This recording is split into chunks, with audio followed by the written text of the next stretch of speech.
bicara tentang cinta itu tidak ujuk-ujuk langsung dicintai, enggak. Ada beberapa rukun atau persyaratan yang harus dikemukakan sebelum kata-kata cinta betul-betul itu bersarang di dalam hati. Kita kalau bicara tentang cinta antara laki dan perempuan, itu pun ada beberapa proses persyaratan yang harus dikedepankan atau dihadapkan sebelum kata cinta itu datang. Mungkin kita lebih mengenal lagi dalam istilah orang yang jejuduan, orang yang sebelum akad nikah itu ada proses istilah nador, ada proses istilah ta'aruf, ada proses istilah khitbah, ada proses istilah akad nikah. Bapak Ibu, proses nador, proses ta'aruf itu pengenalan, saling mengenal antara satu dengan yang lain. Itu pun butuh waktu. Tidak ujuk-ujuk tiba-tiba langsung ketemu aku cinta kamu. Oh, enggak bisa. Ada beberapa proses, begitu ketemu langsung seneng, enggak. Itu nanti cinta yang ditunggangi hawa nafsu, seperti cinta kita terhadap kupu-kupu malam, ya. Hati cinta hanya semalam. Bapak Ibu, cinta itu terbagi menjadi dua. Ada yang cinta palsu, ada yang cinta asli cinta. Apa sih cinta itu? Jadi cinta yang sejati. Bicara cinta tentang laki dan perempuan itu bukan kapasitas saya. Yang jelas yang kami bahas tentang masalah cinta di sini, cintanya hati pada Allah. Itu cinta yang bagaimana sih? Sehingga dalam satu ayat Allah mengatakan, ala inna awliya la khaufun alaihim walahum yahzanun. Namanya kekasih-kekasih, ya. Otomatis tidak dikatakan sebagai kekasih jikalau tidak ada ikatan cinta kasih. Gak mungkin. Kalimat kekasihku itu berarti sebelumnya itu ada buah cinta kasih. Sebab bahasa kekasih niku bahasa yang tidak main-main. Ada teman, ada sahabat, ada kekasih. Loh, untuk menciptakan hati ini menjadi kekasih Allah yang sebenar-benarnya kekasih itu yang bagaimana? Ini butuh proses, Bapak Ibu. Butuh proses. Allah pun juga maha pencemburu, ya. Tatkala hatimu mendua terhadap selain Allah, Allah pun pencemburu. Artinya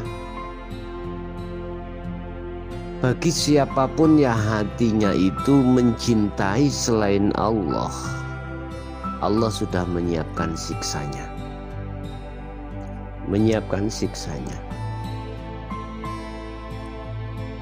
Sebelum kita ranah ke situ, Bapak Ibu, perlu kami jelaskan tentang masalah proses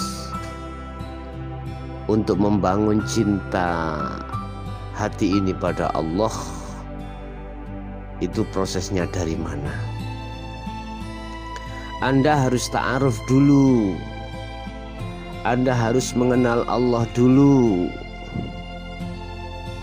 Lah, untuk bisa mengenal terhadap Allah, ta'aruf, maka di situ ada istilah orang ketiga.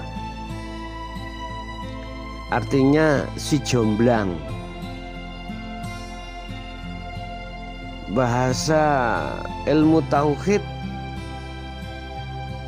kita harus mencari seseorang yang seseorang itu memang betul-betul mengenal pada Allah, yang sebenar-benarnya mengenal. Itulah yang kami sebut sebagai guru akhirat. Guru yang khusus memberikan wejangan atau pendidikan hati tentang bagaimana kita bisa sampai pada Allah. Guru tersebut akan memberikan satu ilmu dan akan memerintahkan terhadap kita untuk berlaku munajat pada Allah. Nah, disinilah Bapak Ibu, cinta itu akan terbangun dengan sendirinya pada Allah tatkala hati kita senantiasa disibukkan untuk bermunajat atau zikir pada Allah. Dan ini perintah Allah langsung terhadap Nabi Muhammad, wadhkur isma rabbika bukrata wa asila wa minal laili fasjud lahu wasabbihu. Muhammad, mulai pagi sampai sore, malam pun sibukkan hatimu untuk berzikir kepadaku. Nah, inilah Bapak Ibu akan membentuk satu cinta yang sejati, satu cinta yang tidak akan ternodai, satu cinta yang tidak akan pernah terkhianati. Itulah cinta pada Allah Subhanahu wa ta'ala. Tidak akan pernah berpisah. Yang kita dapatkan hanyalah kasih sayang, baik dikala waktu kita susah maupun waktu kita senang. Selalu kita itu disertai wong namanya kekasih. Jadi dimanapun kau berada, kau tetap dalam kasih sayangnya. Allah tidak akan pernah lari darimu. Allah senantiasa selalu menjagamu. Begitu juga Anda, kalau betul-betul mencintai Allah, dimanapun dan apapun kondisimu, hatimu selalu bertalih erat kepadanya. Inilah yang dimaksud dalam satu ayat, lam fisomalaha, tali Allah yang tidak pernah terputus. Di saat Anda dihadapkan kondisi apapun, hati Anda selalu memegang teguh tali Allah. Inilah cinta yang sejati. Inilah cinta yang sebenar-benarnya cinta. Bukan cinta kaleng-kaleng, bukan cinta abal-abal. Kalau cinta abal-abal atau kaleng-kaleng, itu pasti akan berkhianat. Kita akan ditinggalkan, kita akan dikhianati. Bapak Ibu, sekarang bagaimana kita mengaplikasikan cinta kita pada Allah di tengah-tengah keluarga, di tengah-tengah istri, di tengah-tengah anak? Bagaimana secara batiniah cinta kita hanya pada Allah, secara zahiriyah di tengah-tengah keluarga? Kalau bisa menjaga seperti ini, aku yakin tidak ada kata putus, tidak ada kata-kata firqah, tidak ada kata-kata talak, tidak ada. Ya. Jadi kalau selalu kau bangun cinta hatimu terhadap Allah, dimanapun dan apapun kondisi kita, aku yakin akan menambahkan dan menumbuhkan dengan sendirinya kebesaran-kebesaran cinta kasih sayangmu kepada Allah Subhanahu wa Ta'ala. Allah sudah menjamin, barang siapa yang betul-betul mencintai aku dengan tulus ikhlas, sebaliknya aku akan melebihi daripada cintamu padaku. Ini Allah Ar-Rahman, Allah Ar-Rahim. Walaupun mereka di antara umat yang tidak mencintai terhadap Allah, tetap Allah memberikan kasih sayang. Di dunia dia dikasih makan, di dunia dia dikasih gratisan untuk bernafas, gratisan untuk mendengar, gratisan untuk melihat, apapun itu, baik dia yang ingkar maupun yang taat, tetap Allah kasih itu semuanya. Tapi satu hal yang tidak pernah diberikan terhadap mereka-mereka yang mengingkari Allah, kecuali mereka yang selalu taat pada Allah. Itulah Ar-Rahim, bentuk kasih sayang Allah terhadap hambanya yang selalu memegang teguh tali cinta kasih padanya. Selalu dia diberikan jiwa yang lebar, jiwa yang selalu tegar menghadapi semua apa yang dihadapkan Allah, karena mereka berprinsip tidak akan hatinya melihat, memandang selain daripada Allah. Nah, untuk menciptakan kondisi hati yang selalu mengingat pada Allah atau selalu klik pada Allah, inilah Bapak Ibu yang akan menjadi satu persoalan kita. Sebenarnya kita tentang masalah ilmu, tentang masalah teori, tentang masalah caranya kita itu untuk bisa sampai Allah itu banyak sekali. Dan aku kira banyak di antara mereka yang sudah mengerti, cuman bagaimana untuk mengkondisikan hati betul-betul klik pada Allah itu bagaimana. Lah, inilah yang perlu kami sampaikan, cara hanya satu. Hanya satu cara hatimu bisa senantiasa selalu sambung pada Allah. Apa itu? Kita kembali kepada surah Al-Insan ayat 25-26.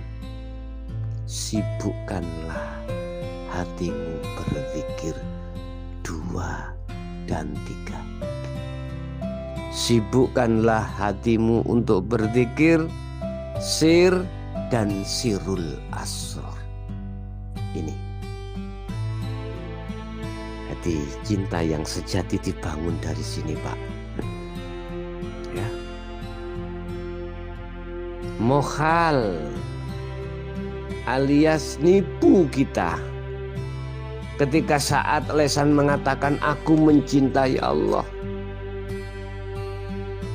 sedangkan kita masih jauh dari kebenaran. Bahasa lesan mudah, siapapun bisa mengatakan.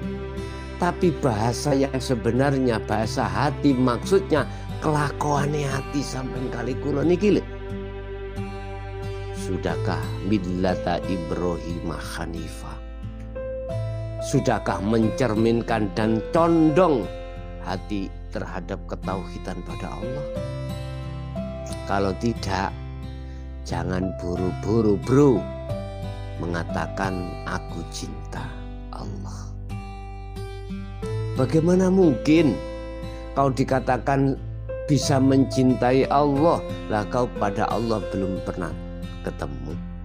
Jadi memang saya katakan proses daripada cinta yang sebenarnya, cinta yang sejati, cinta yang tidak akan pernah goyah, kita harus ta'aruf, mengenal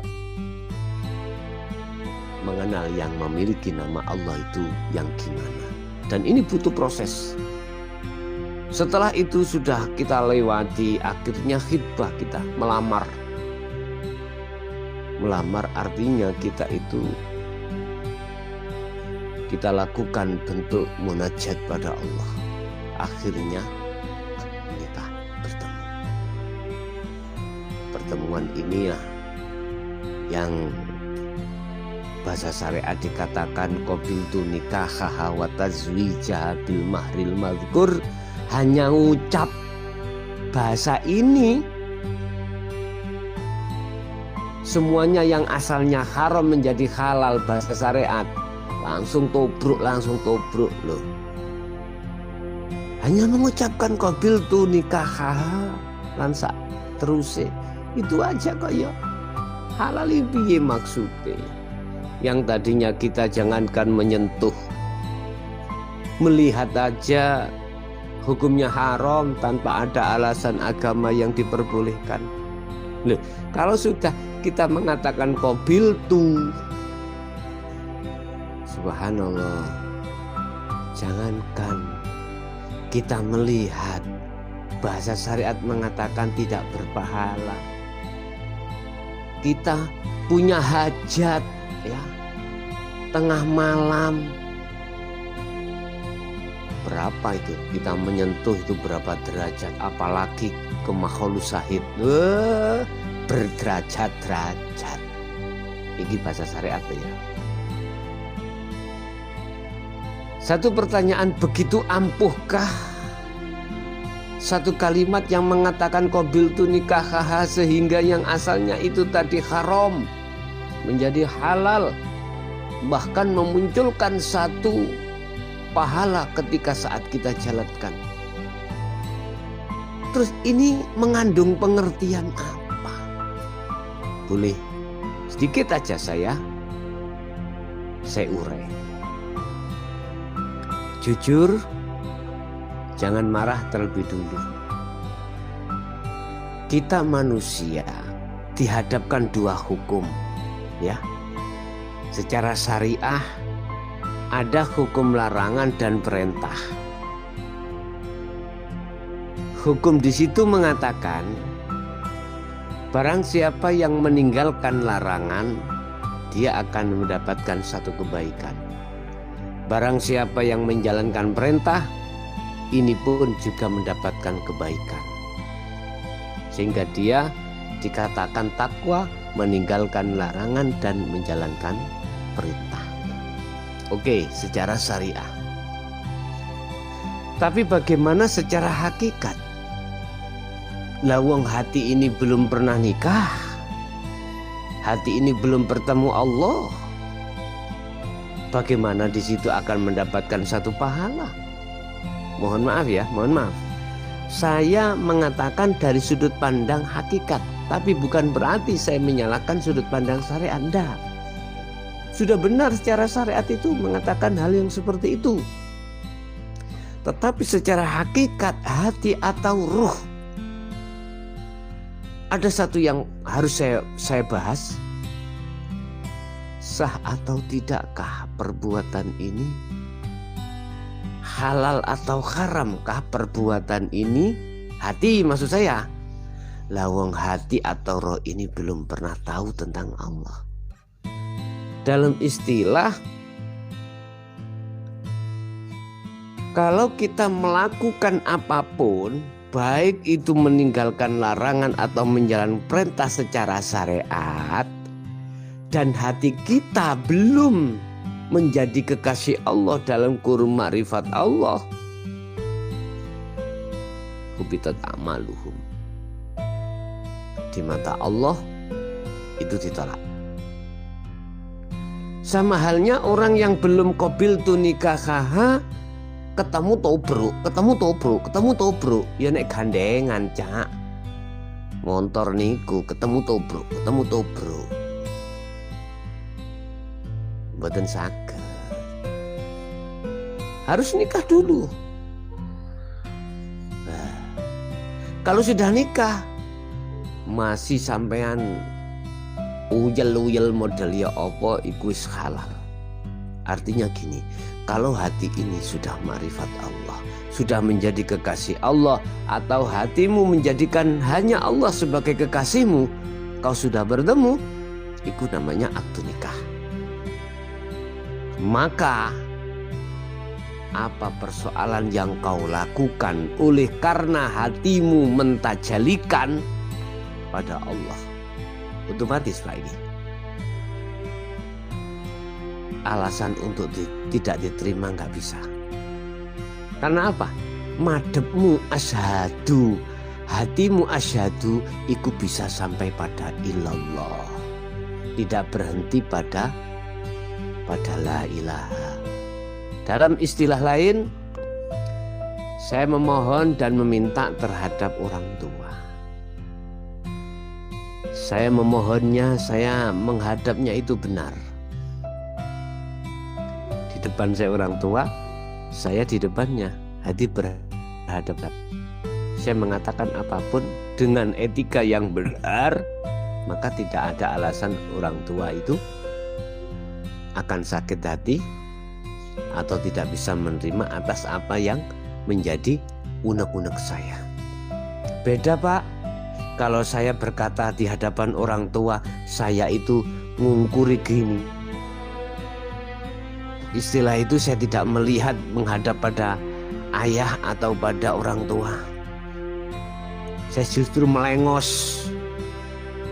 Kira-kira orang tua tersinggung enggak?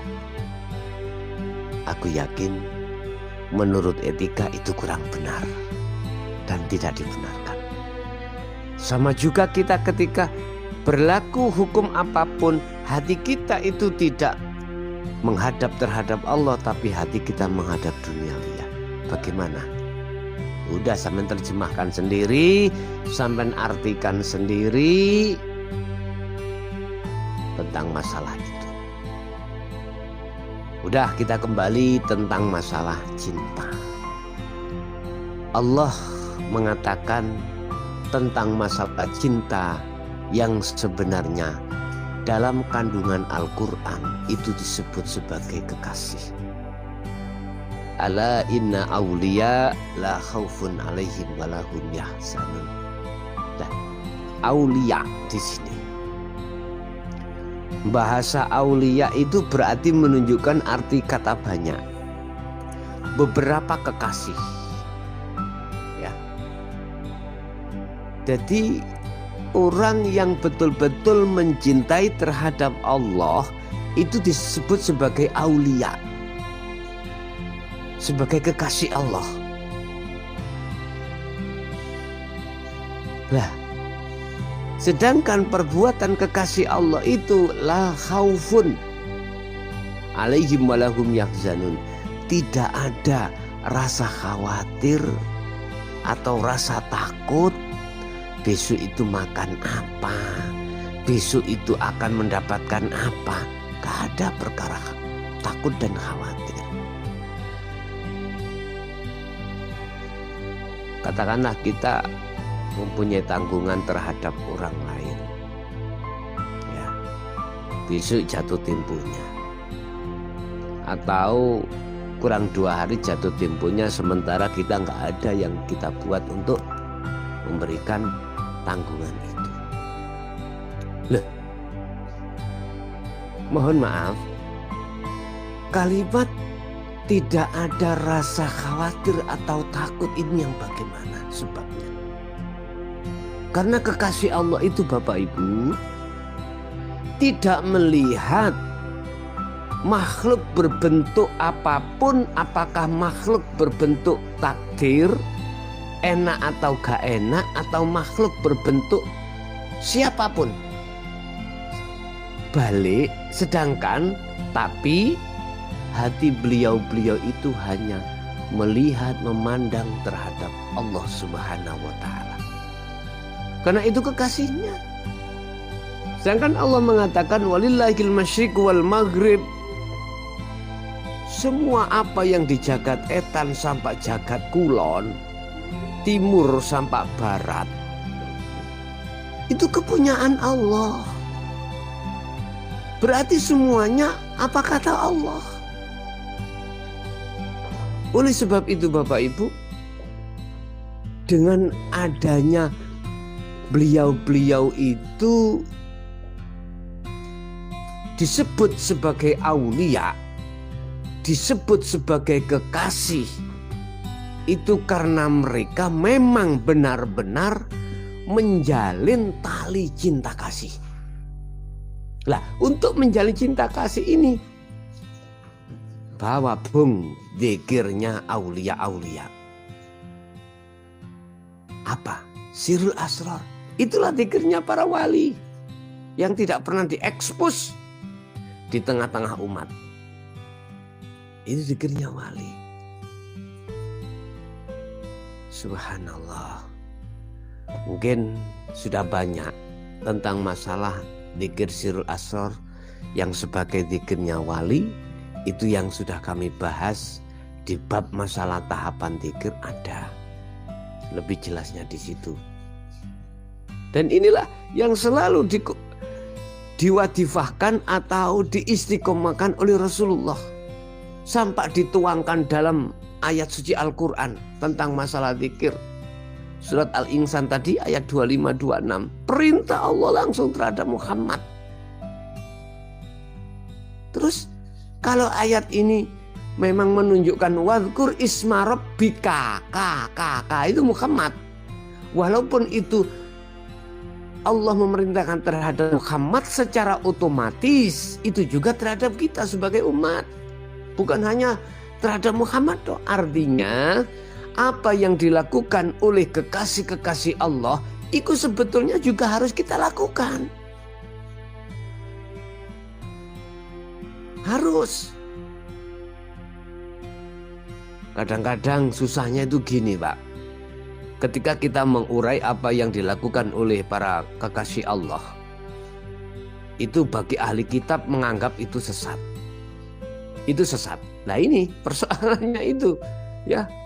Sehingga umat dibikin ragu, umat bikin mamang, akhirnya tidak, kurang begitu berkembang, ya.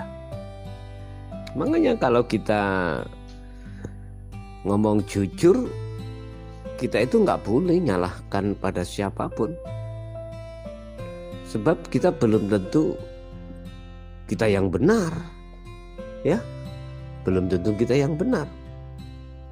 Tinggal melihat dari pandangan mana, sebab pandangan syariat dengan pandangan hakikat itu tidak sama. Pandangan syariat itu berdasarkan akal, ainul basariyah, fisik. Kalau pandangan hakikat adalah ainul basiroh, hati atau ruh. Nah inilah. Makanya kita bukan berarti menampilkan ajaran hati atau ketauhidan atau dinul hak atau ilmu hakikat. Bukan berarti mengganti prinsip Anda yang ada di syariat. Enggak. Jadi kami memberikan pengertian tentang hakikat itu supaya Anda tidak jenuh di syariat saja. Artinya ibarat kelas, biar kamu juga naik. Tambah indah syariatmu nanti. Kalau Anda betul-betul mau untuk sedikit ada kesadaran hati untuk bertauhid atau berhakikat menuju ma'rifat. Sebab tidak akan pernah cinta kita pada Allah itu dikatakan benar dan diterima Allah selama kita, mohon maaf ya sekali lagi, selama kita masih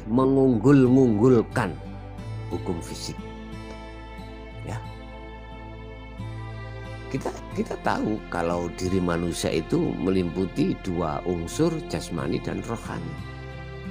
Tapi mengapa kita kok selalu bicara kepentingan jasmani saja, sedangkan kepentingan rohani tidak pernah kita sentuh? Kan ironis. W.R. Supratman aja mengatakan bangunlah jiwanya, bangunlah badannya. Malah jiwa yang diletakkan di depan, bukan badan. Kita manusia banyak yang membangun badan, tidak membangun jiwa. Coba kalau jiwanya dibangun, aku yakin kita nggak sikut-sikutan. Kita tidak akan mencederai teman. Kita tidak akan royoan tentang masalah jabatan. Kita tidak akan saling membunuh, saling membenci, saling memfitnah. Tidak. Kalau memang kita mau untuk membangun jiwa. Sebetulnya lagu Indonesia Raya kebangsaan itu sangatlah penting dan mengandung pengertian yang sangat luas. Bangunlah jiwanya, bangunlah badannya untuk Indonesia Raya.